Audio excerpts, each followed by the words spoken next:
Hello dear students. मेरा नाम अनिल कुमार श्रीवास्तव है। मैं आज जो वीडियो बनाने जा रहा हूँ जेपी मॉर्गन के एक भविष्यवाणी पर आधारित है। जेपी मॉर्गन आप सभी लोगों को पता होगा कि अमेरिका की एक क्रेडिट रेटिंग एजेंसी है। इसके शेयर भी मार्केट में आते हैं। ये कैपिटल इन्वेस्टमेंट के लिए भी मशहूर एजेंसी है। यह केयर और क्रिसिल यानी के क्रेडिट सर्विसेज इंडिया लिमिटेड की तरह से ये एक प्रकार की क्रेडिट रेटिंग एजेंसी है। जैसा मैंने अपने ओपनिंग में रिमार्क में बताया कि यह एक प्रकार की क्रेडिट रेटिंग एजेंसी है। खैर, इसने ही पिछले वर्ष भारत के ग्रोथ रेट को बताया था 2024 में कि ये 6.7% तक जीडीपी ग्रोथ रेट रह सकता है, जो कि चीन से 2% से भी ज़्यादा है। दूसरे शब्दों में चीन के ग्रोथ रेट से कंपैरिजन करते हुए इसने बताया था कि भारत का एनुअल जीडीपी ग्रोथ रेट ये 6.7 तक रह सकता है, यानी 6.5 से 6.7 के बीच रह सकता है। इसने कई बार ये बात कही और बात सही भी है कि 6.5 ग्रोथ रेट या 6.6 या 6.7 ग्रोथ रेट के बीच ही भारत का जीडीपी ग्रोथ रेट रहता है। चाहे फर्स्ट क्वार्टर का हो, सेकेंड क्वार्टर का हो, थर्ड क्वार्टर का हो, फोर्थ क्वार्टर का हो, या फर्स्ट हाफ ईयरली का हो, सेकेंड हाफ। जैसे पिछले वर्ष सेकेंड हाफ ईयरली का 6.7 था, फर्स्ट हाफ ईयरली का 6.4 था। तो भी चीन 6.4 और 4.4 चीन का एनुअल जीडीपी ग्रोथ रेट है। चीन इस वजह से भी परेशान है। तो जेपी मॉर्गन ने अपने स्टडी में बताया है कि अगर पाकिस्तान के साथ भारत का युद्ध लंबा चलता है तो पाकिस्तान की कमर तो टूटेगी, अर्थव्यवस्था के मामले में उसकी कमर टूटेगी, उसकी हालत और जो है पंगुल जैसी होगी और वो आर्थिक रूप से और लड़खड़ाएगा। लेकिन भारत के ऊपर कोई ऐसा असर नहीं पड़ेगा जैसा कि जेपी मॉर्गन ने बताया है। इसी से रिलेटेड है ये वीडियो कि भारत के फंडामेंटल्स स्ट्रांग हैं। फंडामेंटल्स का मतलब भारत में इन्फ्लेशन की स्थिति स्ट्रांग है, क्रूड ऑयल के रेट में बहुत ज़्यादा इजाफा नहीं हुआ है और गैस के दाम भी रिजनेबली कम है। डेटा जो नेट पर, चूँकि आजकल स्मार्टफोन का इस्तेमाल तो भारत में करीब 67 करोड़ लोग करते हैं, तो स्मार्टफोन में जो डेटा लोग इस्तेमाल करते हैं वो सस्ता भी है। इसके अलावे अनएम्प्लॉयमेंट का रेट भी कम है। इस तरह से जेपी मॉर्गन ने भारत के फंडामेंटल्स यानी जो मौलिक बातें हैं उनको लेकर तमाम बातें कही हैं। लबोलुबाब उसका निष्कर्ष ये है कि भारत में जीडीपी ग्रोथ रेट विश्व में सबसे ज़्यादा रहेगा और ये 6.5 यानी 6.5 से लेकर 6.7 तक रह सकता है।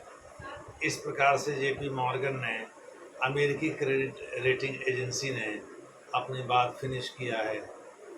इसी से संबंधित था आज का video. Actually GDP growth rate बढ़ने से भूख, बेरोजगारी, महंगाई, ये तमाम चीज़ें ख़त्म हो जाती हैं। पैसे का फ्लो मार्केट में रहता है। इस वजह से किसी न किसी के पॉकेट से हो करके वो गुजरता रहता है। वैसे पुरानी कहावत है, लक्ष्मी चंचला होती हैं। तो मोटे तौर पर जब पॉकेट में पैसा आएगा तो आप बाज़ार में जाएंगे, कोई चीज़ खरीदने की बात कहेंगे तो उस कंपनी के एक एडिशनल कस्टमर की वृद्धि होगी। इसके अलावे भी रेगुलर जो कस्टमर हैं वो आते रहते हैं, इनको क्लाइंट आप कह सकते हैं। इस प्रकार से मोटे तौर पर कंपनियों के जो एनुअल ग्रोथ इनकम है वो बढ़ता रहता है। यानी दूसरे शब्दों में एनुअल इनकम जो है उसमें ग्रोथ होती रहती है। इसको आप ऐसे कहिए, एनुअल इनकम में ग्रोथ होती रहती है। यही सब जुड़ जुड़ करके जीडीपी बनता है और ग्रॉस डोमेस्टिक प्रोडक्ट बढ़ाने का काम अर्थशास्त्री करते हैं। इसको विचलन यानी डेविएशन माध्यम हटा करके सांख्यिकी विधि से एनुअल जीडीपी ग्रोथ रेट निकाल लेते हैं। मोटे तौर पर आप कह सकते हैं कि जीडीपी ग्रोथ रेट में भारत इसमें सबसे तेज या सबसे सरपट भागीदारी अर्थव्यवस्था है। केवल इमर्जिंग इकोनॉमीज में नहीं, सभी तरह के इकोनॉमीज में सबसे तेज गति से भागती हुई अर्थव्यवस्था भारत की है। एक ज़माना था 90 के दशक में, चीन ने भी ऐसे ही ग्रोथ किया था। चीन तो 11% एनुअल जीडीपी ग्रोथ रेट तक पहुँच गया था, लेकिन अभी उसकी हालत खस्ता है। खास करके कोविड-19 के बाद से भारत जो है 2023 से लगातार तेज़ी से बढ़ रहा है। अब देखना होगा कि आने वाले समय में भारत और चीन की स्थिति क्या होती है।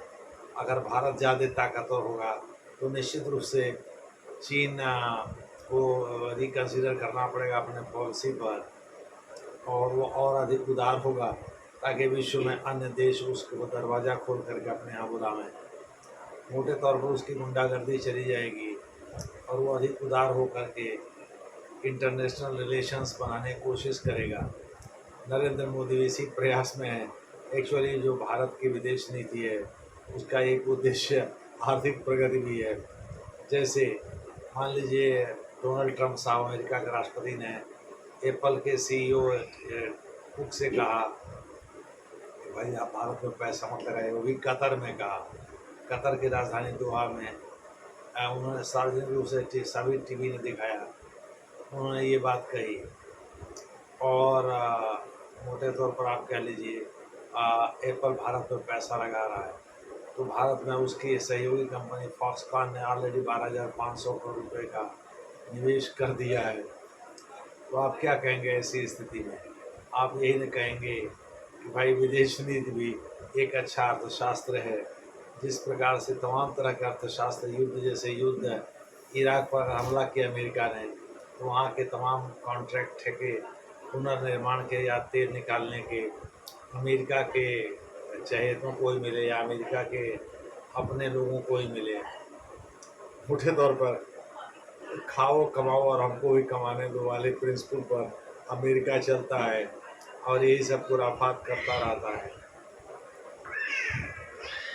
तो विदेश नीति के मामले में चूँकि मोदी साहब एक बढ़िया आदमी है गुजरात के, इसलिए वो इस मर्म को समझते हैं कि पैसा कैसे बनाया जाए, इसीलिए वो विदेश की यात्रा पर जाते रहते हैं।